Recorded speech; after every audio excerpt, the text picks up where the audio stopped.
మనం last time chant with me సిరీస్లో మహాలక్ష్మి అష్టకం నేర్చుకున్నాం కదా. సో ఈరోజు లింగాష్టకం నేర్చుకుందాం.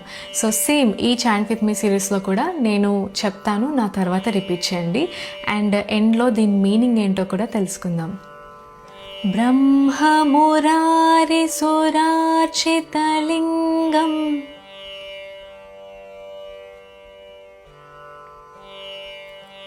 निर्मलभासितशोभितलिङ्गम्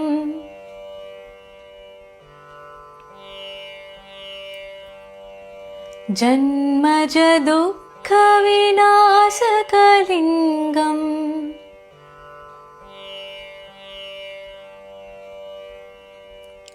तत्प्रणमामि सदा शिवलिङ्गम्.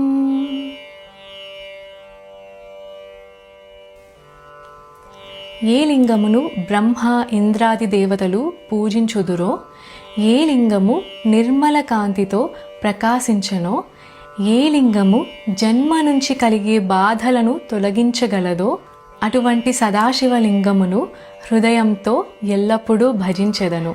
నెక్స్ట్ శ్లోకాన్ని మనం నెక్స్ట్ రీల్లో నేర్చుకుందాం. ఓం నమః శివాయ.